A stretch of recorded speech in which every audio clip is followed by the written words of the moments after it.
दुर्गा माता के इन 5 रहस्य को जानकर चौंक जाएंगे। आप इस वायरल वीडियो में जाने सब कुछ। हिंदू धर्म में माता रानी को देवियों में सर्वोच्च स्थान प्राप्त है। इन्हें अम्बे, जगदम्बे, शेरावाली, पहारावाली आदि कहा जाता है। पूरे भारत में उनके सैकड़ों मंदिर हैं। शक्तिपीठ ज्योतिर्लिंग से भी बढ़कर है। सरस्वती, लक्ष्मी और पार्वती त्रिदेव की पत्नियां हैं। पुराणों में इनकी कथा के बारे में अलग अलग जानकारी मिलती है।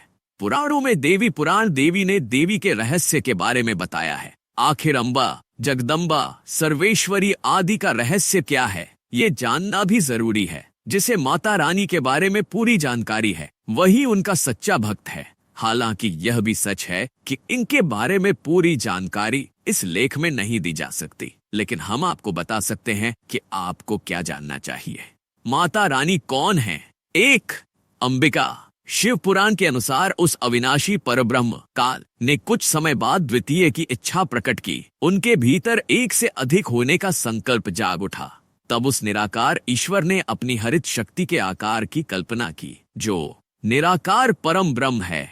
परम ब्रह्म अर्थात एकाक्षर ब्रह्म, परम अक्षर ब्रह्म। वह परम ब्रह्म भगवान सदाशिव है। उस सदाशिव ने, जो स्वेच्छा से पूरे विश्व में एकांत में विचरण करते थे, अपने विग्रह शरीर से शक्ति की रचना की, जो कभी भी उनके शरीर से अलग नहीं होती थी। सदाशिव की वह पराशक्ति प्रधान प्रकृति गुणवती माया बुद्धि की जननी तथा विकार रहित कही गई है। उस शक्ति को अंबिका, पार्वती या सती नहीं कहा जाता है। उसे प्रकृति, सर्वेश्वरी, त्रिदेव जननी, ब्रह्मा, विष्णु और महेश की माता, नित्या और मूल कारण भी कहा जाता है। सदाशिव द्वारा प्रकट की गई उस शक्ति की 8 भुजाएं हैं।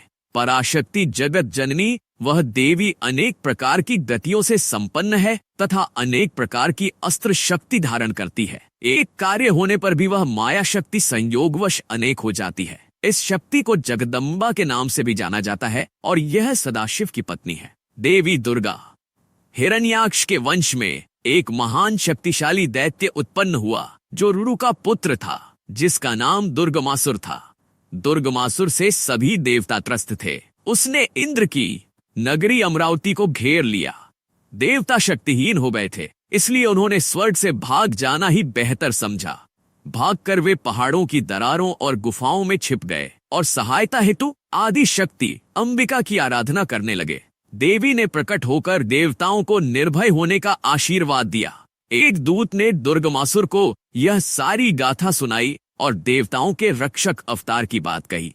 दुर्गमासुर तुरंत क्रोधित हो गया और अपने सभी हथियारों और सेना के साथ युद्ध करने चला गया। तभी से इस देवी को दुर्गा कहा जाने लगा। 3. माता सती। भगवान शंकर को महेश और महादेव भी कहा जाता है। शंकर ने ही सबसे पहले दक्ष राजा की पुत्री दाक्षायनी से विवाह किया था। इन दाक्षायनी को सती कहा जाता है। अपने पति शंकर द्वारा अपमानित होने पर सती ने अपने पिता दक्ष के यज्ञ में कूदकर अपनी देहलीला समाप्त कर ली। भगवान शंकर माता सती के शरीर को लेकर एक स्थान से दूसरे स्थान पर घूमते रहे। जहां जहां देवी सती के अंग और आभूषण गिरे, वहां वहां शक्तिपीठ निर्मित हो गए। इसके बाद माता सती ने हिमालय राज के यहाँ पार्वती के रूप में जन्म लिया और भगवान शिव की कठोर तपस्या की और फिर से शिव को प्राप्त किया और पार्वती के रूप में संसार में प्रसिद्ध हुई। 4.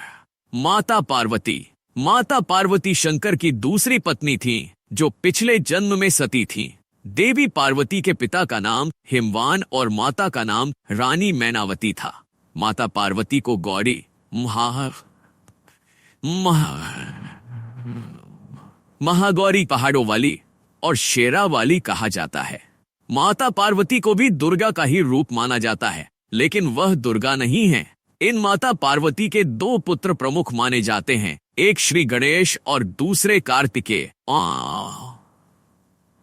पंद पुराण के अनुसार मधु और कैटभ नाम के दोनों भाई देवासुर संग्राम में हिरण्याक्ष के पक्ष में थे।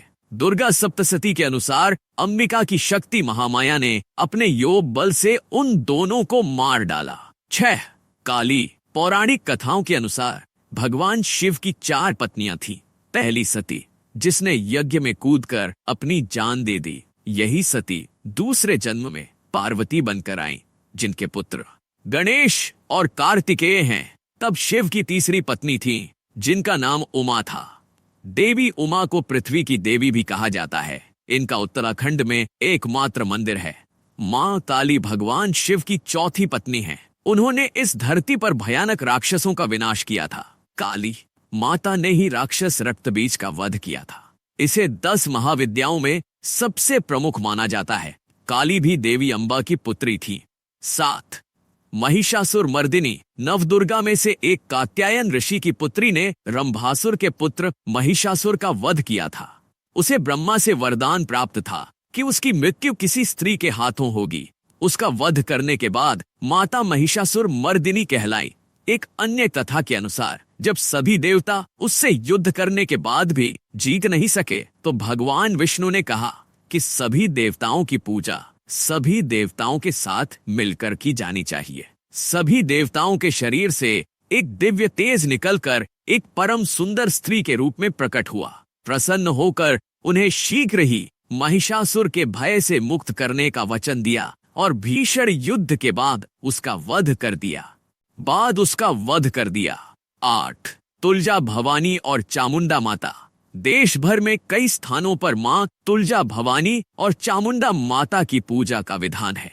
विशेषकर महाराष्ट्र में यह अधिक है। दरअसल माता अंबिका को चामुंडा कहा जाता था क्योंकि उन्होंने चंड और मुंड नामक राक्षसों का वध किया था। तुलजा भवानी माता को महिषासुर मर्दिनी भी कहा जाता है। 9 10 महाविद्याएं। 10 महाविद्याओं में से कुछ देवी अंबा हैं, कुछ सती या पार्वती हैं, कुछ राजा दक्ष की अन्य पुत्रियां हैं। हालांकि सभी को माता काली से जोड़कर देखा जाता है। 10 महाविद्याओं के नाम निम्नलिखित हैं: काली, तारा, छिन्नमस्ता, षोडशी, भुवनेश्वरी, त्रिपुर भैरवी, धूमावती, बगलामुखी, मातंगी और तमला। कहीं कहीं इनके नाम इस क्रम में मिलते हैं: 1 ताली, 2 तारा, 3 त्रिपुर भैरवी, 7 धूमावती, 8 बगलामुखी, 9 मातंगी और 10 कमला। नवरात्रि वर्ष में 2 बार नवरात्रि उत्सव का आयोजन किया जाता है। पहली को चैत्र नवरात्रि और दूसरी को आश्विन मास की शारदीय नवरात्रि के नाम से जाना जाता है। इस प्रकार पूरे वर्ष में दुर्गा के केवल 18 दिन होते हैं, जिनमें से केवल 9 दिन शारदीय नवरात्रि मनाई जाती है, जिसे दुर्गोत्सव कहा जाता है। चैत्र नवरात्रि शैव तांत्रिकों के लिए मानी जाती है। इसके अंतर्गत तांत्रिक अनुष्ठान और कठिन साधनाएं की जाती हैं, और दूसरी शारदीय नवरात्रि सात्विक लोगों के लिए होती है, जो केवल मां की भक्ति और उत्सव के लिए होती है।